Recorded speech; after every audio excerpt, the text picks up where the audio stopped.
آگے ارشاد فرمایا الا المستضعفین من الرجال والنساء والولدان،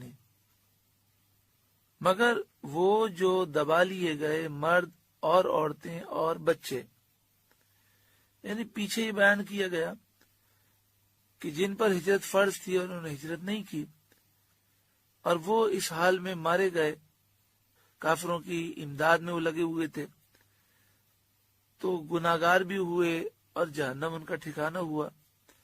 تو اب یہ بیان کیا جا رہا ہے کہ ہاں ایسے کمزور مرد، عورتیں اور بچے کہ جن میں ہجرت کی طاقت نہ ہو یا انہیں کافروں نے جیل میں ڈال دیا ہو، وہ وہاں سے بھاگ نہ سکتے ہوں، لا یستطیعون حیلہ، جنہیں نہ کوئی تدبیر بن پڑے کفر کی زمین سے نکلنے کا اور ہجرت کرنے کا کوئی طریقہ ان کے پاس نہ ہو، ولا یہتدون سبیلا، اور نہ ہی وہ راستہ جانتے ہوں کہ ہم کیسے یہاں سے بھاگ کر جائیں، فَأُولَئِكَ عَسَى اللَّهُ أَن يَعْفُوَ عَنْهُمْ، تو قریب ہے کہ اللہ ایسوں کو معاف فرمائے گا، کہ وہ کریم ہے، اور کریم جو امید دلاتا ہے پوری کرتا ہے، تو معنی یہ ہے کہ یقیناً اللہ تعالیٰ معاف فرمائے گا۔ وَكَانَ اللَّهُ عَفُوًّا غَفُورًا، اور اللہ معاف فرمانے والا بخشنے والا ہے۔ وَمَن يُهَاجِرْ فِي سَبِيلِ اللَّهِ، اور جو اللہ کی راہ میں گھر بار چھوڑ کر نکلے گا، یجد فی الارض مراغما کثیرا وسعا، وہ زمین میں بہت جگہ اور گنجائش پائے گا۔ جس نے اللہ کی رضا کے لیے اپنا سب کچھ قربان کر دیا تو زمین میں وہ بہت وسعت اور بڑا اللہ تعالیٰ کا کرم وہ پائے گا۔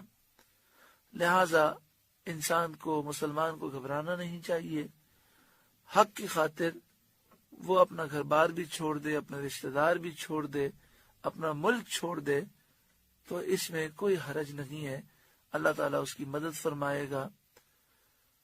جب ہم یہ دیکھتے ہیں کہ لوگوں نے اللہ کی رضا کے لیے قربانی دی اور حرام کام کو چھوڑ دیا، تو ابتدا میں تھوڑی مشکلات آئیں، لیکن اللہ تعالیٰ نے بھی مدد فرمائی۔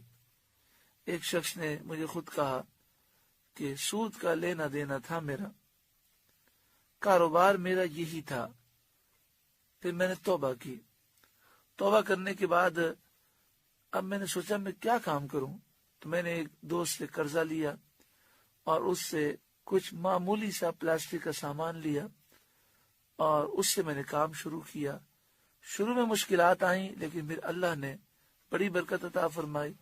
اب میری خود اپنی 2 دکانیں ہیں اور میں پہلے جتنا کماتا تھا اس سے کئی گنا میں زیادہ کماتا ہوں۔ وَمَن يُهَاجِرْ فِي سَبِيلِ اللَّهِ، جو اللہ کی راہ میں گھر بار چھوڑ کر نکلے گا، یجد فی الارض مراغما کثیرا وسعا، وہ زمین میں بہت جگہ اور گنجائش پائے گا۔ وَمَن يَخْرُجْ مِن بَيْتِهِ مُهَاجِرًا إِلَى اللَّهِ وَرَسُولِهِ، اور جو اپنے گھر سے نکلا اللہ اور اس کے رسول کی طرف ہجرت کرتے ہوئے، یعنی اللہ اور اس کے رسول کی طرف ہجرت کرنے کی نیت سے اپنے گھر سے نکلا، ثم یدرک الموت، پھر اسے موت نے آ لیا اور وہاں پہنچنے سے پہلے اسے موت آ گئی، فقد وقع اجرہ علی اللہ، تو اس کا ثواب اللہ کے ذمے پر ہو گیا۔ وکان اللہ غفور الرحیم، اور اللہ بخشنے والا مہربان ہے۔ شان نزول اس کا یہ ہے کہ جب یہ آیت کریمہ نازل ہوئی کہ جن پر ہجرت فرض تھی اور انہوں نے ہجرت نہ کی اور وہ ہلاک ہوئے، تو ان کے لیے فرمایا گیا کہ ان کا ٹھکانہ جہنم ہے، اور جو مرد، عورتیں اور بچے کمزور ہیں، ہجرت نہیں کر سکتے، انہیں یہ فرمایا گیا کہ اللہ تعالیٰ انہیں معاف کر دے گا۔ تو حضرت جندہ بن سمرہ رضی اللہ تعالیٰ عنہ نے جب یہ آیت کریمہ سنی اور یہ حکم سنا تو انہوں نے سوچا کہ میں بہت بوڑھا ہوں، لیکن میں ان لوگوں میں سے نہیں ہوں جنہیں معاف کیا گیا ہے، کیونکہ میرے پاس اتنا مال ہے کہ جس کے ذریعے میں مدینہ طیبہ ہجرت کر کے پہنچ سکتا ہوں. خود نہیں چل سکتا تو چارپائی پہ لیٹ جاتا ہوں اور ملازمین کو اجرت پر میں رکھ لیتا ہوں اور یہ ملازمین مجھے کندھا دے کر مکہ شریف سے مدینہ شریف لے جائیں گے.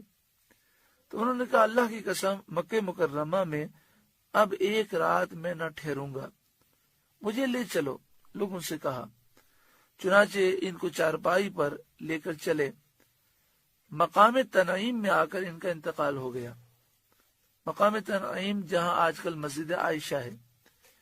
مکہ شریف میں جو لوگ جاتے ہیں اور جو لوگ پہلے گئے ہیں وہ جانتے ہیں کہ مکہ شریف سے اگر عمرہ ادا کرنا ہو تو عام طور پہ لوگ یہ کرتے ہیں کہ حرم شریف سے مسجد عائشہ جاتے ہیں اور وہاں سے عمرے کی نیت کر کے آتے ہیں اور پھر عمرہ ادا کرتے ہیں. تو جہاں مسجد عائشہ ہے اسے مقام تنعیم کہتے ہیں. تو یہ مکے سے باہر نکلے اور یہاں پہنچے اور ان کا انتقال ہو گیا.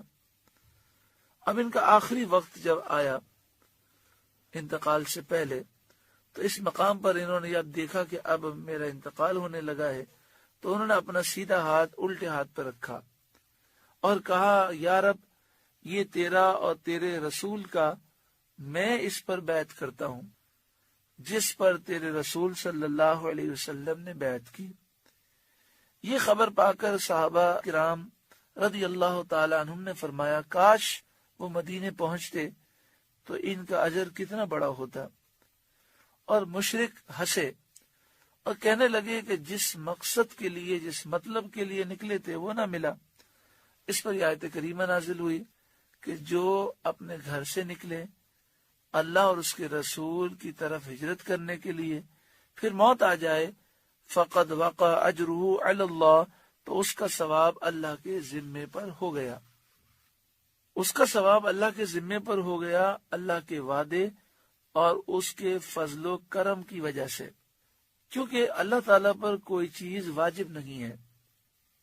کوئی چیز اس پر واجب ہو بطریق استحقاق اس کی شان اس سے عالی ہے. اسے معلوم ہوا کہ جو کوئی نیکی کا ارادہ کرے اور اس کو پورا کرنے سے عاجز ہو جائے پورا نہ کر سکے تو اسے اس نیکی کا ثواب مل جاتا ہے. علم کی طلب میں، جہاد میں، حج میں، زیارت میں، عبادت میں اور زہد و قناعت میں اور رزق حلال کی طلب میں وطن کو چھوڑنا اللہ اور اس کے رسول کی طرف ہجرت ہے. اس راہ میں مر جانے والا اجر پائے گا. وَكَانَ اللَّهُ غَفُورًا رَحِيمًا اور اللہ بخشنے والا مہربان ہے. سورہ نساء کا 14واں رکوع مکمل ہوا. اللہ رب العالمین اس رکوع کے نور سے ہمارے قلوب کو روشن و منور فرمائے.